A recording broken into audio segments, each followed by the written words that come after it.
Hello and welcome to another First Impressions video. In today's First Impressions video, we are finally taking a look at my Insight CNVD-T thermal optic. I have had this optic for now, I want to say over a year and a half, almost 2 years. I have had the blimp, as many people in the comment section of the shorts were calling it. And you know, it really does look like a blimp. So what the heck is the deal with this incredibly expensive thermal device that I have? Well, I got this thing for a crazy deal that I could not pass up. And no, there was nothing sketchy there in the way of legalities. Somebody that worked for a security thing out there had the opportunity to purchase this at laughably low prices, and they essentially wanted nothing to do with it, and I was able to get my hands on it for a trade of a few guns. Regardless, either way, I made out pretty freaking good getting this optic, and I really knew nothing about it. The only thing that I knew was that back in 2009, 2010, when these things were new, they were going for like 13 grand, and I've seen it featured on some random video games out there throughout the time, and I'm like, you know what, I gotta get my hands on it. So that is exactly what I did. Now, I have held off on doing the review on this thing because, quite frankly, I do not use it.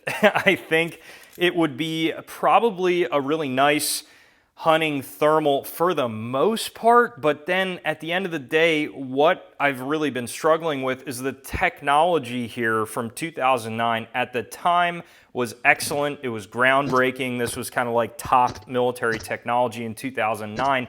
But nowadays, with the thermals that are out there in like 4K, this thing just cannot really hold its ground. The CNVD-T is essentially designed to be a clip-on thermal optic. And how that works, you just kind of sneak. I'm not going to do it because this thing is kind of tearing up there a little bit, so I'm trying to keep it as intact as possible. You slip the cup over the rear portion of the optic here. And what this is not actually an eyepiece or anything like that. This is designed to seal over whatever optic you are looking through.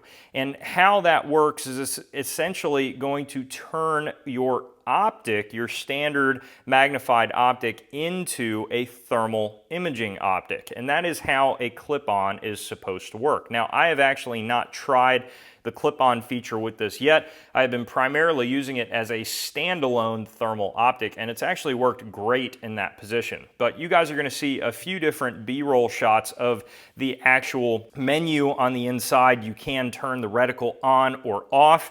The reticle on the inside is just a standard crosshairs, and that's going to be controlled by the arrows on the top. So you have your standard power button. The arrows as they sit are going to control contrast and brightness when the menu is not up. So if you are just on the home screen, if you will, and you click the up or down arrow, that is going to adjust, if I remember right, contrast, and the right and left arrow are going to adjust brightness. But you start losing out a little bit when it comes to definition when you are adjusting either the contrast to be super contrast high or the brightness to be super high. So just kind of keep that in mind. You do have usually what would come on this a cap for the front lens of the optic. That in this case is no longer there. And then also you have like these little plastic straps here, and this is what's holding in the battery compartment. As you can see here, this one is kind of fraying, and ultimately this optic, you know, it's seen better days. You guys are going to notice this fused section here on the side. That is an indication of a repair at some point in this optic's life. Either a crack or a repair. Either way, they fused it together, and of course it's still working fine. These things are very durable optics. They're designed to be put on 50 cals and other things, so they originally could withstand a lot. Now, I have noticed, I'm not sure if you guys can tell that, that little crispy, crunchy thing rolling around in there. I've heard that that is very, very common on old PECs and other things like this when they've been repaired or just dropped a bunch of times because a small piece of plastic or something else is just basically rattling around on the inside. So although it's incredibly annoying, it makes me feel like I'm going to break it every 5 seconds. It has not caused me any issues or anything like that. As far as the other uses of this thermal, as I've talked to guys who have been in the service for a very long time, they have made me aware that actually they've used a lot of these and how they primarily use them were as handheld spotting sort of optics. So essentially you're using it just kind of up to the eye, almost as a monocular, and then dropping it down and pulling your night vision down when you have identified something out there. And that was the most common use that they saw the CNVD-T as being used for. Now, of course, there were select people out there that were using this as a true thermal clip-on device, but I think the beauty of the CNVD-T is the quick detach feature that it has. You can just pop it right on the gun, pop it off. If you want to mount it as a clip-on, you can do that. And then also, as I have been using it as a standalone optic, it does that incredibly well too. And what I thought was the most interesting is that the very first rifle I put this on was my MR556, and I expected to have to do a lot of zeroing, and right out the gate it was bullseye on target, and it was holding an incredibly good group. So no clue how that happened. I'm like, it can't happen again. There's no way. And in this B-roll, you guys are seeing me running it on my Midwest Night Fighter build, and amazingly, it did that again. I put it on the gun and it just was 100% right on the money. I mean, not even off by ½ inch. So I must have just got lucky with this, but you can adjust the reticle. And a little bit of a tip, if you're trying to zero a thermal optic, you can use hand warmers, among other things, to place out on the target. But one of the things I love about thermals is that I can use them in the daytime. For me, on the side, I don't have a lot of time at night. I just don't have it. So I love the ability that I have with thermal to actually get some shooting on, and amazingly, paper targets work out really well because you can get the IPSC targets that have just a standard black outline, and the black portion of the target actually soaks up sunlight and gets warmer than the other parts of the target. So you can pull it up just fine without issue. Now, as far as the definition of the CNVD-T, it's 2009 technology here, and it's nothing that's like incredible. It still does its job as far as thermal goes. I can look around and I can see a vehicle that just stopped running maybe like an hour ago. It's still warmer than other vehicles out there. I can see footsteps of someone walking after they have walked in that position, even with shoes on.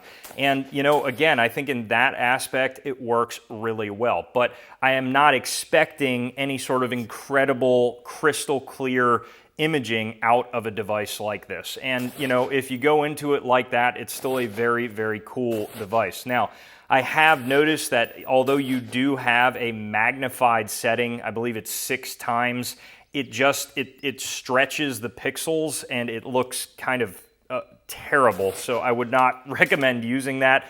They spec this out to be used out to, I believe, 600 meters. I think you could make out like a car or something at 600 meters. As far as a human-sized target at that distance, I just find that a huge stretch, but it is possible. They do have a little like video port here in the back, so if you thread this little piece off, I thread all this stuff off like super carefully because I'm just so concerned that this thing is going to break.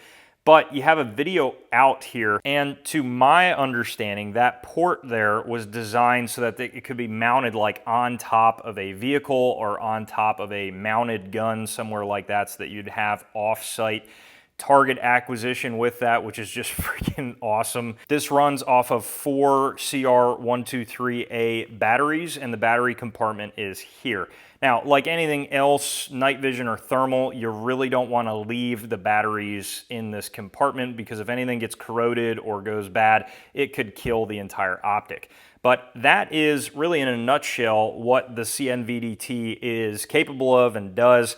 For me, it's kind of an interesting optic, because right now these things go for probably around $3,500 to $4,500, but it's getting to the age that I'm very cautious with everything I'm doing with it, and that's why I just don't use it all that frequently. Cautious unscrewing everything, because I know that if anything breaks on this thing, it's basically just a cool looking paperweight. So, you know, I don't know. That's why I was considering selling it, but who knows? I don't think I'm going to do that anymore, just because I got that little nostalgic, like, man, I shouldn't move this thing because it's just such a cool optic. So let me know what you guys think about the CNVD-T down in the comments section below. Of course, I absolutely will get back to you. While you're down there, head up to the description, check out the links to support the channel, and as always, stay tuned for more great content coming soon.